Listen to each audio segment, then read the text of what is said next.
Qué gran bendición poder estar aquí junto a ustedes y compartir la palabra del Señor. Reciban un saludo muy grato de la Iglesia de Cuba. Reciban un saludo muy fuerte y muy caluroso de esta hermosa tierra a la cual amamos y bendecimos. Y estamos aquí en esta mañana muy alegres y todavía, como decíamos, queremos aterrizar. Todavía estamos en el aire. Todavía queremos ubicarnos, pero es difícil tal vez predicar desde el aire sin antes estar asentado. Pero ciertamente estamos muy agradecidos de Dios por estar aquí y creo que es una respuesta de Dios a nuestras vidas y una respuesta de Dios para El Salvador. Porque ciertamente han salido muchas personas de Cuba para hacer misiones, para medicina, para educación, para tantos lugares, pero ya Dios está haciendo que los cubanos salgan a hacer la evangelización mundial y a anunciar y a decir que Jesús es el Cristo. Por eso damos gracias al Señor, porque es una abertura, es un momento en el que Dios ya ha comenzado a hacer y hablar acerca de lo que Él tiene preparado para nosotros. En esta maravillosa mañana, yo no vengo a hablarle de Cuba, no vengo a hablarle de lo que está ocurriendo en Cuba, si estamos bien, si estamos mal, si hay avivamiento o si no lo hay, si hay escasez o si no. No es nuestra razón hablar sobre no es nuestro motivo. Estamos aquí tan solamente para anunciar y declarar un solo mensaje. El mensaje que es desde el principio y hasta la eternidad. El mensaje que Dios ha concebido para que nosotros como sus hijos lo podamos decir. Y es que Jesús es el Cristo. Quiero que usted abra conmigo su Biblia en Juan capítulo 7. Evangelio según San Juan capítulo 7.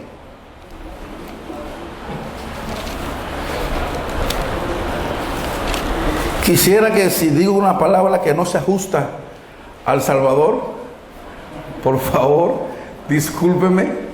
Necesito ubicarme en el lenguaje, en la palabra. Por favor, no se vaya a sentir ofendido o mal si pronuncio una palabra que tal vez para mí sea común y para usted tal vez no lo sea. No se me vaya a ofender. Juan capítulo 7, versos 37 y 38, dice así la palabra del Señor. En el último y gran día de la fiesta, Jesús se puso en pie y alzó la voz diciendo: si alguno tiene sed, venga a mí y beba.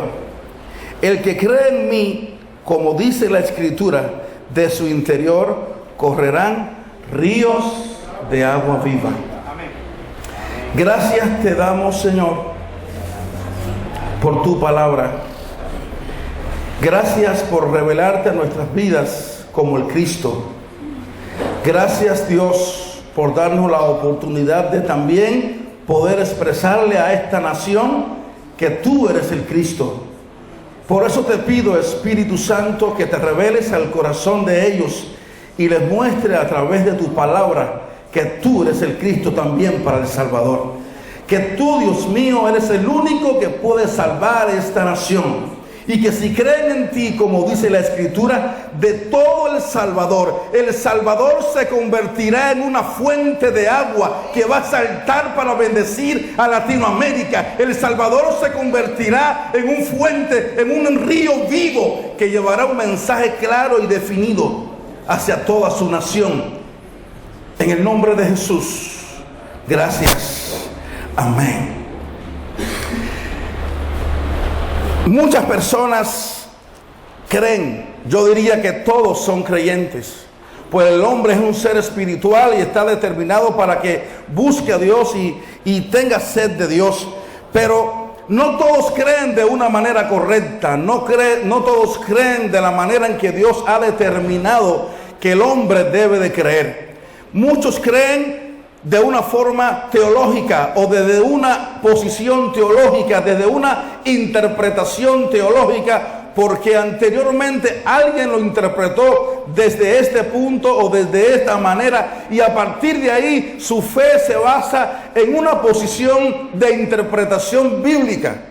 Otros creen desde un punto de vista de tradiciones, porque sus familias, sus ancestros y todo el mundo en su país o en su cultura ha determinado creer desde una forma determinada o no. Por ejemplo, en nuestro país hay muchas personas que creen en diferentes dioses y en diferentes imágenes, y es parte de la cultura. Y cuando te acercas tal vez a alguien, ellos te dicen: yo soy creyente, yo creo en Dios, pero cree desde una perspectiva, cree desde una posición, cree de donde él piensa que es correcto. Pero qué bueno es entender que Dios tiene una manera para que el hombre pueda creer correctamente.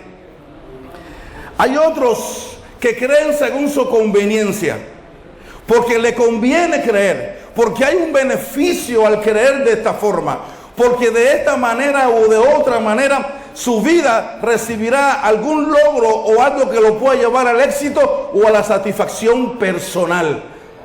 Pero el Señor Jesucristo nos está diciendo aquí ahora, y está siendo bien específico: el que crea en mí. Y si nos fuéramos a detener aquí, el que cree en mí, pudiéramos salir ahora por todo El Salvador y pudiéramos salir tal vez a muchas iglesias y a muchas congregaciones y le preguntamos: ¿tú crees en Jesús? Y te dirían: sí, sí creo en Jesús. Y tal vez digas: sí, soy tu hermano. Oye, en el hotel donde estaba me encontré un hombre que decía: yo creo en Jesús. Pero qué importante es que Jesús no solamente dijo: el que crea en mí, porque no basta solo con creer en Él, hay que creer en Él de la manera que Él quiere enseñarnos a creer en Él. Hay que creer en Él desde la perspectiva de la Escritura, como la Escritura dice que nosotros debemos de creer en Él. No como nos parezca, no como nos imaginemos, no como alguien nos haya enseñado. Porque muchas veces se nos enseñan y nos enseñan mal. Yo soy pastor por 25 años, profesor de un seminario en mi país. Atiendo la mitad de Cuba, desde Ciego de Ávila hasta Baracoa. Y por más de casi 21, 22 años, 23 años, fui enseñando a las personas a creer. Y moví muchas personas y tenemos establecidas muchas iglesias, pero lo estaba haciendo desde una perspectiva que un día alguien me enseñó y prácticamente no era seguidor de Jesús, sino de las enseñanzas que alguien me había dado. Y yo perseguía, mataba y hacía cualquier cosa y defendía esa posición a cualquier costo, porque fue lo que se me había enseñado. Pero cuando un día escuché el mensaje de que Jesús era el Cristo, y que me di cuenta que durante todo ese tiempo yo había simplemente visto una parte del propósito de Dios en Jesús, simplemente como alguien que vino, murió y salvó al mundo. Entonces yo dije: pero tanto tiempo equivocado, tanto tiempo sin reconocer que no tan solamente es el Salvador, sino que es el Cristo, es el Rey, es el verdadero sacerdote, es el verdadero profeta, es el único que puede darle la solución a mi vida. ¿Cuántos pastores y cuántos hombres y mujeres están aún preocupados? Porque su iglesia está llena de conflictos, de lucha, porque las personas no cambian, porque llevan 20, 30, 15 años en una iglesia y siguen siendo los mismos, porque simplemente han creído de una manera equivocada. Han creído en Jesús como un hombre o como alguien que los salvó, pero no han creído en Jesús como su Rey, su Señor, aquel que venció al diablo. No han creído en Jesús como el único que ha presentado un sacrificio perfecto, eternamente y para siempre, que no tiene que hacer obras humanas, que no tienen que esforzarse, porque ya Él lo hizo, porque Él es el Cristo. A través de la Escritura podemos ver algunas personas que también tenían este problema bíblicamente. A pesar de la Biblia decir que Él es el principio y es el fin, Él es el alfa y es la omega, es el cordero y es el león. No solo es el Cordero, es el León también. Él es el Alfa, Él es la Omega. Todo comienza en Él, todo termina en Él. Todo comienza con Cristo y todo termina con Él. No puede haber nada fuera de Él. Todo se mueve en Él, todo fue creado en Él, todo depende de Él. Cuando nosotros entendemos esta verdad, nuestra vida cambia, se transforma, es diferente, porque todo depende de Él, solamente Él. ¿Qué gran necesidad hay o existe?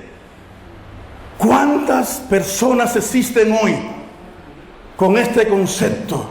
Si vamos a la Escritura, podríamos ver a alguien que veía a Jesús tal vez de una manera teológica, podríamos decirlo. Y digo desde una perspectiva teológica porque era maestro de la ley. Y nos trasladamos un momento a Juan capítulo 3 y allí encontramos a un hombre llamado Nicodemo. Y este hombre se acercó a Jesús y le dijo: Maestro, sabemos. O sea, él tenía conocimiento. Él, a través de la teología o de su conocimiento natural, podía saber discernir o no de si algo venía de Dios. Sabemos que tú vienes de Dios, porque nadie puede hacer las obras que tú haces si Dios no está con él. Él tenía la capacidad de poder saber de que el que estaba delante de él había venido de Dios. Pero había venido de Dios ¿como qué? Como que Nicodemo estaba viendo a Jesús. ¿Quién era Nicodemo? Un escriba. Alguien que había escrito y había hablado y comunicaba y enseñaba acerca de todas las profecías mesiánicas. Alguien que enseñaba al pueblo de que el Mesías vendría y traería solución al pueblo de Israel. Este era Nicodemo, alguien que cogía la escritura y se la sabía el dedillo, alguien que la manejaba como quería. Y ahora el Mesías que él estaba anunciando, aquel Salvador que iba a salvar a su pueblo, estaba delante de él, y él no lo reconocía como Mesías, sino como maestro. Y le dice: Maestro. Jesús miró a Nicodemo tal vez con dolor en el corazón y le dice: si me pudieras ver como el Cristo, si pudieras nacer de nuevo. Mira, Nicodemo, es necesario. ¿Te imaginas que alguien venga y te diga: oh pastora, qué el templo más lindo, qué mensaje más bueno, qué éxito en tu vida? Es lo que él estaba diciendo a Jesús. Tal vez a esta persona le diéramos un aplauso y lo haríamos el mejor amigo. No le daríamos una respuesta tal vez tan dura. Pero Jesús no tenía intención de que nadie le reconociera de otra forma si no era como el Cristo.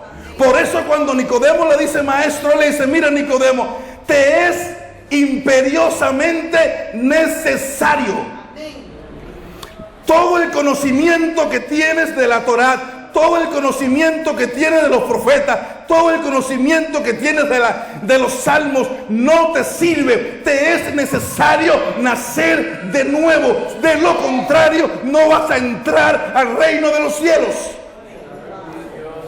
Y un poquito más adelante le dice: te es necesario nacer de nuevo para poder entrar y para poder ver el reino de los cielos. Y el reino de los cielos estaba delante de él, porque el Rey de Reyes y Señor de Señores estaba delante de su vida y él no lo reconocía. El Rey de Reyes estaba delante de Nicodemo.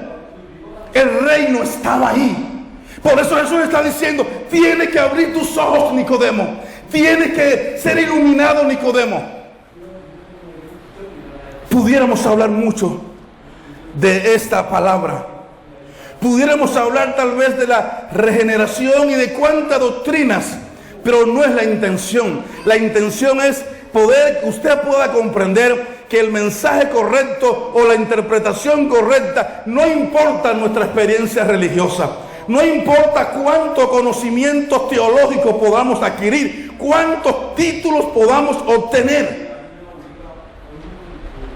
Lo más bello y lo más representante para una persona es que pueda reconocer a Jesús como el Cristo en su vida. Y aquí vimos una representación religiosa de alguien que creía tal vez en el Mesías, pero ahora el Mesías estaba delante de él y lo vio como maestro. Si seguimos en la escritura y en el capítulo 4 de Juan, vamos a ver algo. Esto me sorprendió mucho. Ciertamente Juan capítulo 4, a partir del verso 19. Esto es una historia que usted ha predicado muchas veces. Esto es una palabra que tal vez usted le haya enseñado a sus hijos y a las personas del barrio. Y esta es una palabra que tal vez usted la haya usado para enseñarle posiciones morales a la comunidad y hablar de una mujer que salió al mediodía a buscar agua al pozo. La mujer samaritana. ¿Cuántos mensajes hemos dado? ¿Cuántas veces se le ha enseñado en la escuela de los niños, de los adolescentes, tal vez en escuelas dominicales? ¿Cuántas veces? Pero ahora el Señor me iluminó y me mostró algo acá, y es lo siguiente. Esta mujer aparentemente tenía un problema o muchos problemas. Esta mujer tenía un problema social, tenía un problema emocional, tenía un problema económico, tenía problemas de diferentes maneras, hasta racial, porque no compartía, no se llevaba, y usted ve toda la posición que ella toma cuando Jesús le dice: mujer, dame de beber. Ella con toda violencia le dice: tú me pides aguas a mí. ¿Cómo te atreves? ¿Cómo puedes pedirme agua a mí, que soy mujer samaritana? Ella tomó esto, o lo estaba viendo, como una falta de respeto. Sin embargo, comienza, y el Señor aprovecha todo este diálogo para revelarse a esta mujer. Y cuando vemos y estudiamos o valoramos la vida o lo que ocurría en esta mujer tenía un problema social, porque socialmente estaba separada de la sociedad a causa de una actitud que había tenido. En Cuba, cuando una mujer está con varios hombres casados, se le dice un nombre. Se le dice: esa mujer es el terror de las mujeres casadas. Cuando pasa por el barrio, cuando llega a la bodega, cuando está en una esquina, le dicen: ten cuidado, ahí está el terror de los hombres casados. Y todo el mundo la margina, la separa, porque no quiero ni que hables con ella, no quiero que hagas nada con ella a causa de la actitud que tienes. Pero toda esta situación llevó a esta mujer también a algo económico. Ella no tenía cómo mandar a alguien a buscar agua, no tenía esclava, no tenía siervo, y ella misma tenía que ir a buscar agua. Esta mujer tal vez no estaba muy contenta con la vida, no estaba muy feliz a causa de todo lo que le estaba ocurriendo, y tal vez entendía que todos estos eran sus problemas. Pero cuando vemos y nos profundizamos en el texto, nos damos cuenta que esta mujer, el mayor problema que tenía era el falso concepto religioso que tenía. Pues cuando Jesús le dice: ve a buscar a tu marido, que ella le dice: 5 maridos he tenido, y no tengo marido, disculpe, no tengo marido. Jesús le dice: ciertamente has dicho con verdad, porque 5 maridos has tenido, y el que tiene ahora no es tuyo. Ella le dice: oh, me parece que eres profeta. Y a partir de ahí saca una personalidad y comienza o quiere mostrar una apariencia de alguien espiritual. Esta mujer que tiene 5 maridos, esta mujer que tiene problemas económicos, esta mujer que al mediodía va por vergüenza, esta mujer ahora saca una vida de apariencia y comienza a manifestar una segunda personalidad, y comienza a decir algo que dice: ustedes dicen que se adora allá, nosotros decimos que se adora aquí. ¿Te imaginas una persona que dice ser adorador, Una persona que dice que adora a Dios en tal estado y en tal condición de vida. ¿Te imaginas una persona que por el día se acuesta con cuantos hombres y tal vez de noche, y ahora viene a decir: nosotros adoramos en este monte? Y comienza a defender su posición de que es una adoradora y de que los samaritanos son unos adoradores. Jesús les dijo: mira, mujer, ustedes adoran lo que no conocen. Y cuando yo leí esa porción, adoran lo que no conocen, yo dije: oh Dios, tal vez esto me pasó a mí por mucho tiempo.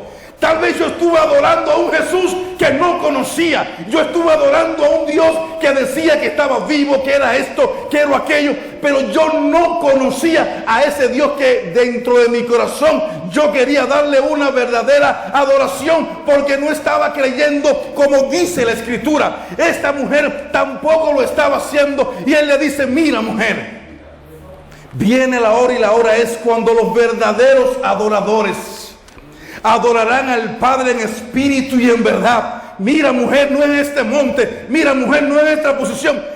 Primeramente tiene que comenzar a adorar a Dios a partir de su Hijo, que es Cristo. Ella comenzó a hablar de la promesa. Comenzó a hablar de la promesa del Antiguo Testamento. Cuando venga el Mesías, me declarará o nos declarará todas las cosas. Y esto me turbó un poco más, porque esta mujer no tan solamente estaba adorando con un corazón extraño y raro, sino que estaba esperando al Mesías desde una perspectiva y desde una plataforma equivocada. Y cuando escucho a alguien hablar que viene el Mesías o que Cristo viene, sin antes reconocerlo como Jesús el Cristo, digo: entonces, ¿a quién espera? Yo no puedo entender de que se paren en un púlpito, proclamen y declaren: viene Jesús, vienen sus nubes, viene, pero ¿quién viene? ¿A qué viene?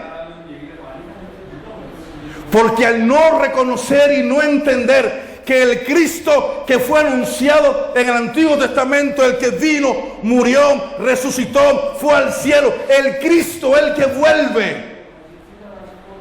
Esta mujer estaba esperando al Mesías con una convicción no muy clara, no muy santa, no muy agradable. ¿Te imaginas que podamos decir: Cristo viene, y si Cristo viniera, nosotros nos quedáramos? Porque al no reconocerlo como el Cristo, al no ser transformados y regenerados por Él, cuando Él venga, ¿a quién se va a llevar? ¿A mí porque lo dije o porque lo anuncié? No, Él viene, pero viene a buscar a su iglesia. ¿Y cuál es su iglesia? Aquellos que reconocen que Jesús es el Cristo. Esa es la iglesia. La iglesia no es el que tal vez tenga un nombre o tenga un título. La iglesia es el que reconoce que Jesús es el Cristo. Esta es la iglesia. Esto lo podemos ver cuando el Señor le preguntó a sus discípulos: ¿quiénes dicen la gente que yo soy? Yo quiero que me hablen, yo quiero que me cuenten, yo quiero que me digan. Vamos a sentarnos, vamos a conversar. ¿Quiénes dicen la gente que yo soy?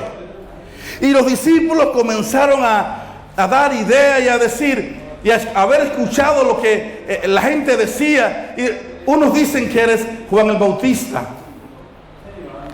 Juan el Bautista fue el que trajo un movimiento de reforma social y política.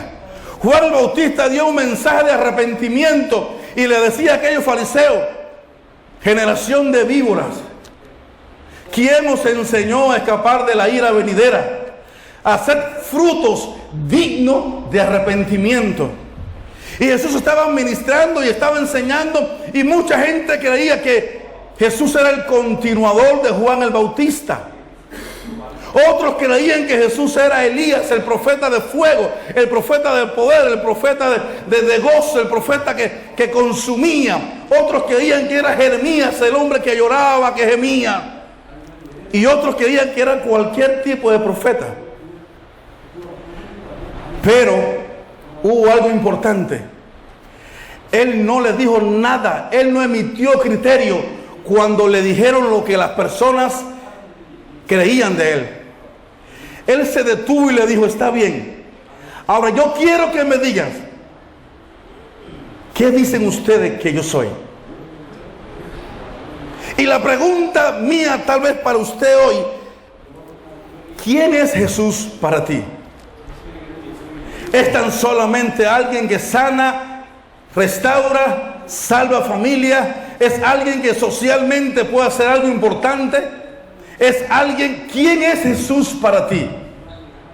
Los discípulos habían sido enseñados por él, habían sido enviados por Jesús.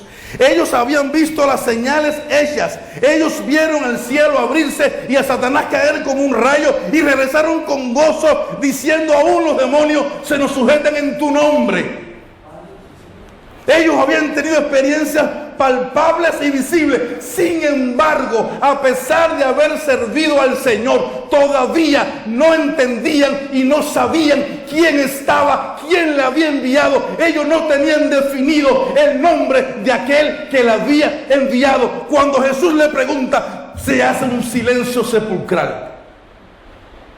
Tal vez dijo Simón: yo nunca había pensado en eso. ¿Quién será él?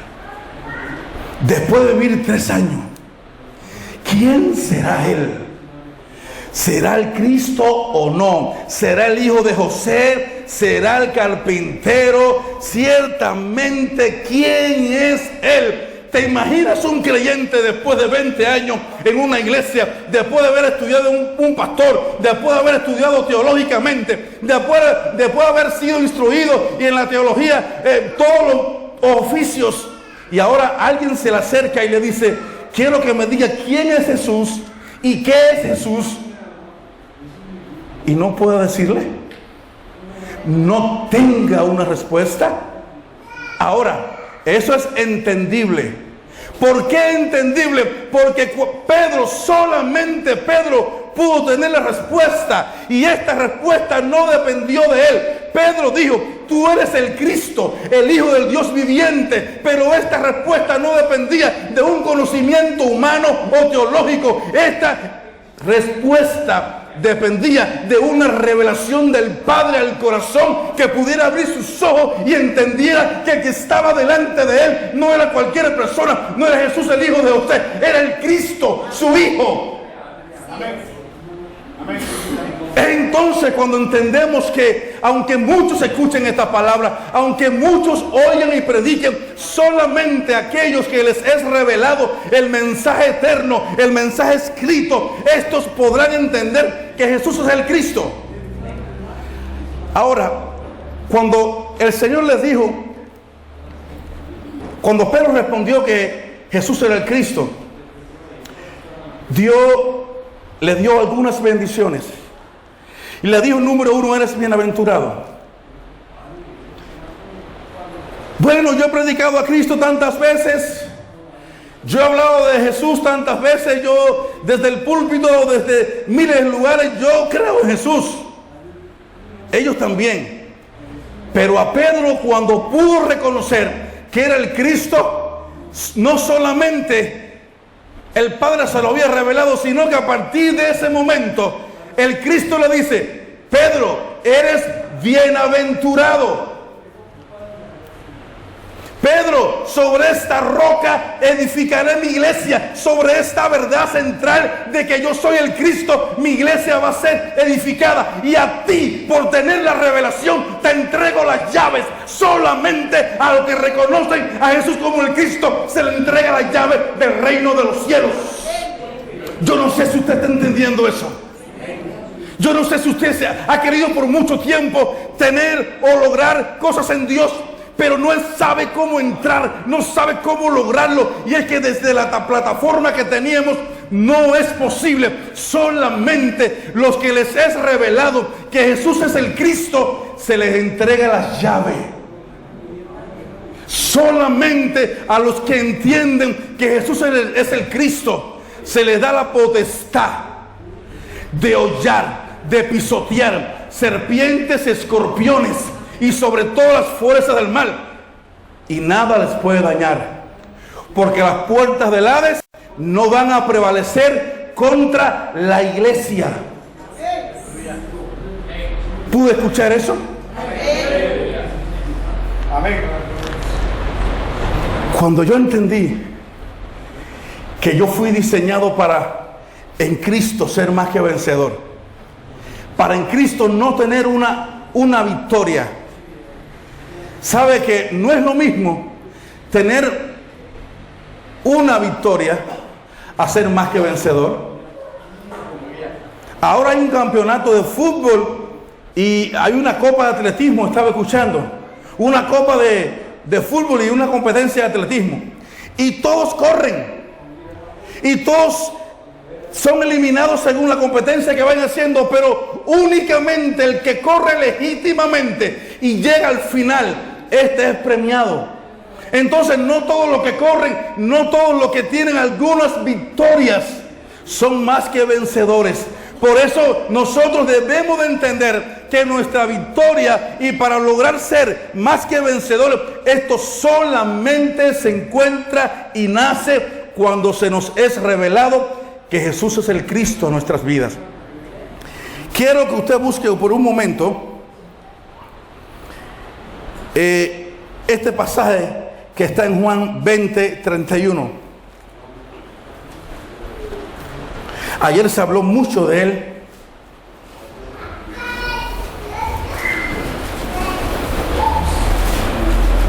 Pero no puedo terminar sin antes tocar este texto.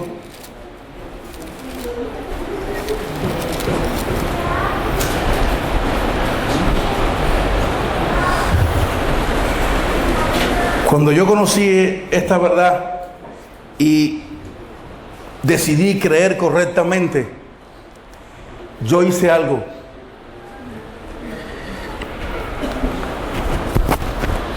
Ok, se dañó esto. Yo hice algo. Lo primero que hice fue arrepentirme delante de Dios de haber estado creyendo incorrectamente. Lo segundo que hice, como soy maestro de un seminario y tengo a mi cargo otras personas y otros pastores, lo primero que hice luego de esto fue buscar este pasaje y les hice una pregunta. A todos los alumnos que estaban en aquel momento, en aquel lugar, le hice una pregunta. Una pregunta que cambió sus vidas. Y le dije: ¿cuántos creen que esta es la palabra de Dios? Todos dijeron amén. ¿Cuántos creen que fue inspirada por Dios y es útil para enseñar, para redarguir, para corregir injusticia, a fin de que el hombre de Dios esté enteramente preparado para toda buena obra? Amén. ¿Saben nosotros los cubanos que gloria a Dios? Bien. Y les dije: ahora yo quisiera que por esta hilera de banco, era así parecido acá, les dije: yo quiero que alguien me diga la única razón por la que Dios se tomó la tarea de inspirar a los santos hombres de Dios para escribirla.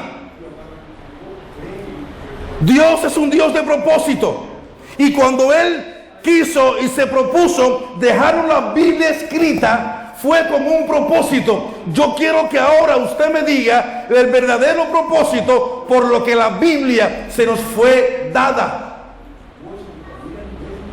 Y ahí nadie me dijo amén. Ahí nadie pudo decirme la razón.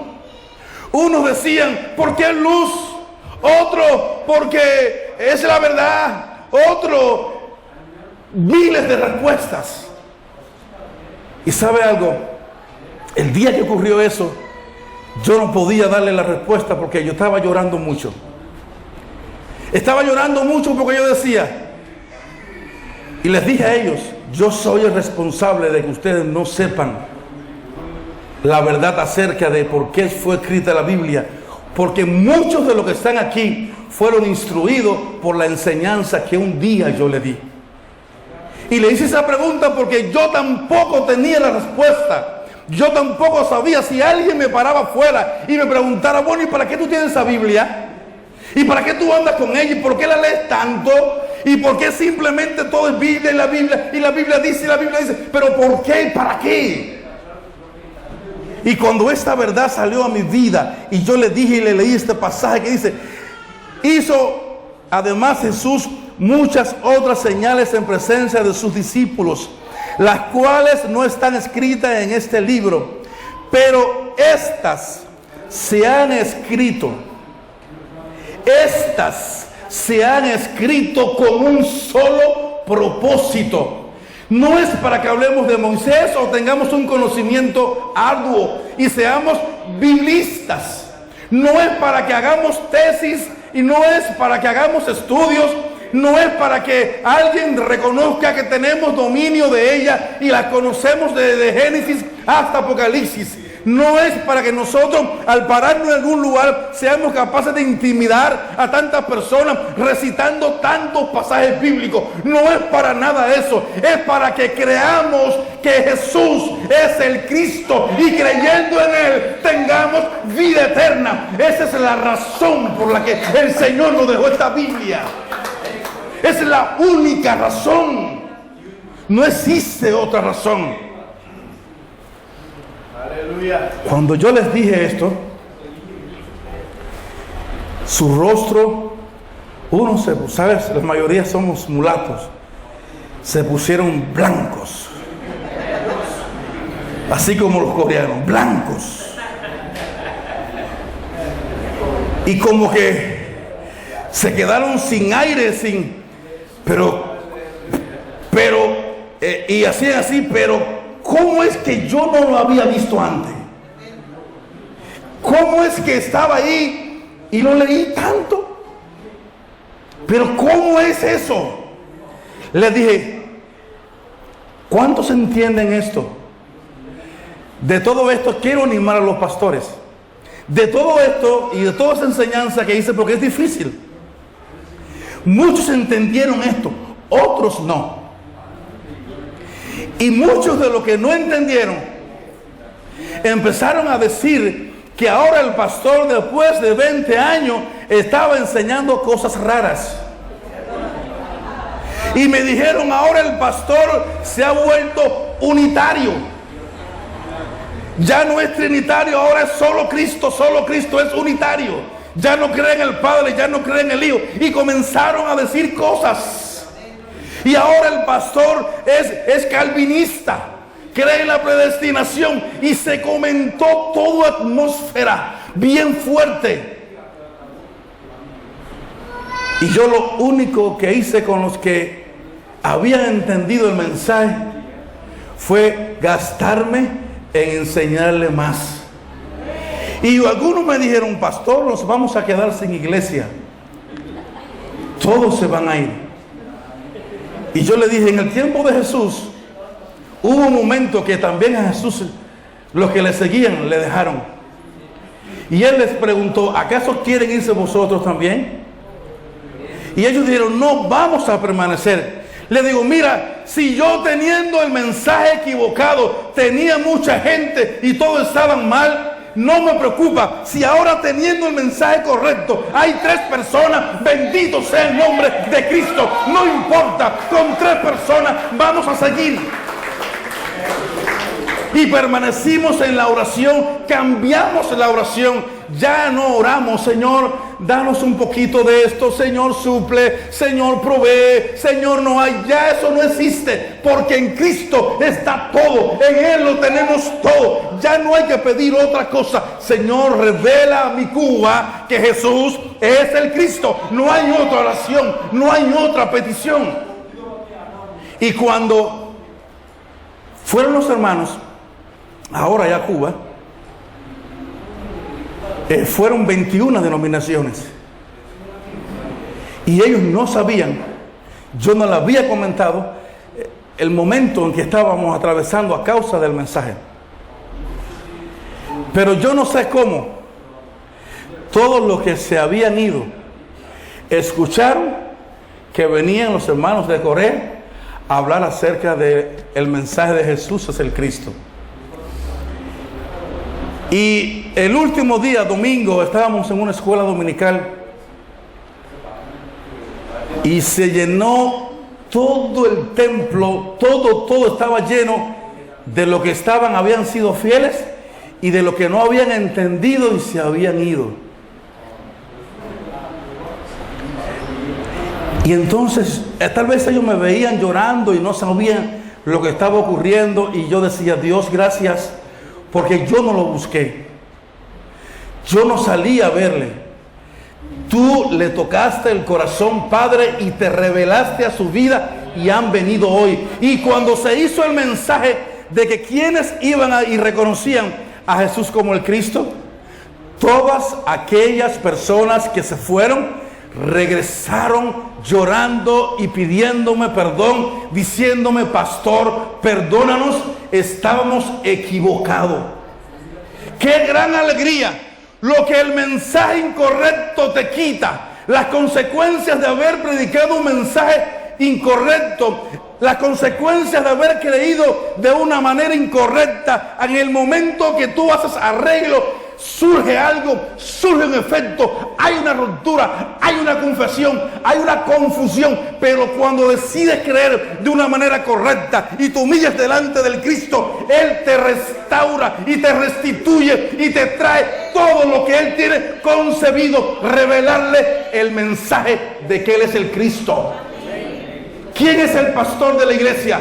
Cristo. ¿Quién es el dueño de la iglesia? Cristo. ¿Quién quiere salvar a las personas? Cristo. ¿Quién murió por ellos? Cristo. ¿Quién viene a buscarle? Cristo. ¿Quién está interesado en que se salven? Cristo. Él los salvará, Él tratará con ellos, Él los buscará. No te desanimes si en un momento algunos confundidos regresan. Tan solamente ora y dile: Padre, revela a Jesús como el Cristo a sus vidas. Y lo verás entrar.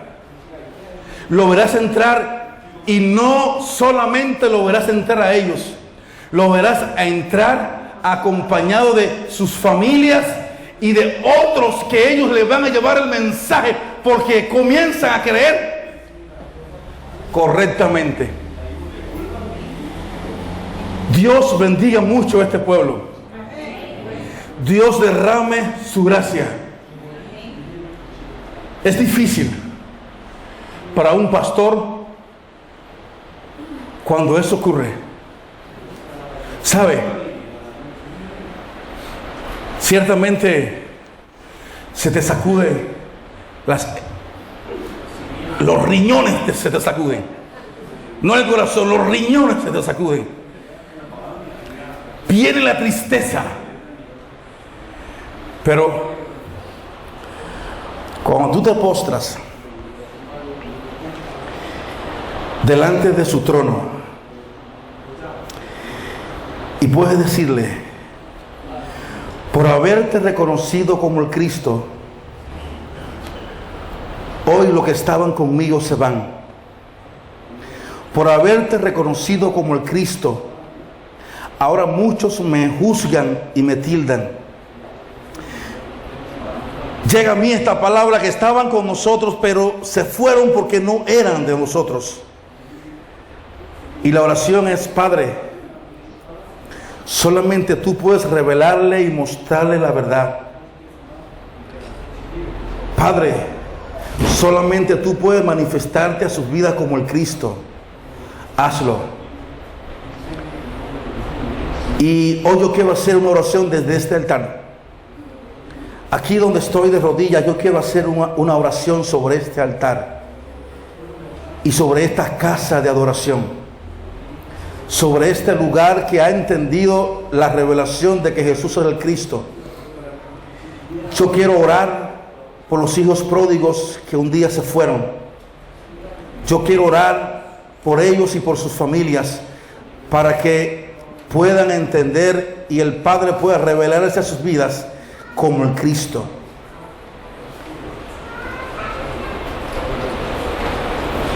Jesús, tú eres el Cristo.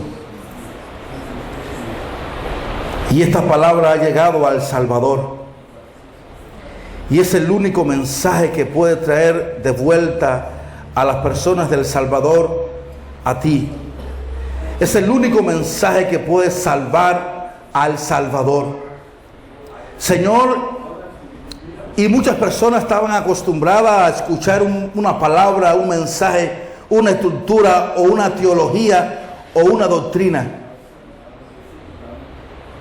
Y ahora, Señor, tal vez muchos estén confundidos. No se le ha revelado tu verdad. Por eso ahora yo te pido, oh Padre eterno, que te reveles a sus vidas. Te reveles, Señor, a cada persona que decía conocerte y ahora revelarse Jesús como el Cristo en este lugar y ser predicado. Ha tomado la decisión equivocada, pues no ha tenido la revelación correcta. Yo te pido que en el nombre de Jesús tú te reveles a sus vidas, Señor, y tú les salves y tú te manifiestes y lo puedas revelar, Dios, de que tu Hijo es el Cristo. Yo te pido, Dios, por esta iglesia. Yo te pido, Dios, por la pastora y el pastor de esta iglesia, que se revele a lo más profundo de su corazón de que Jesús es el Cristo y que en Cristo está la respuesta a su vida, a su familia, a este lugar y al Salvador, y que en ellos, Señor, está la respuesta correcta, porque estás tú. Yo te pido, Dios, que le ayudes a ser valientes. Yo te pido, Dios, que le dé fuerzas. Yo te pido, Dios, que no quiten la mirada de ti. Y que en medio de toda crisis tú puedas consolarles. Porque tú eres su Cristo. Muchas gracias por permitirme estar en este lugar. Yo bendigo la iglesia Miré. Bendigo sus pastores. Y bendigo a San Salvador. Y te ruego, Dios, que durante todo este tiempo que estaremos aquí, tú nos uses como instrumento para salvar al Salvador con el mensaje de que Jesús es el Cristo. Amén. Amén. Dios le bendiga.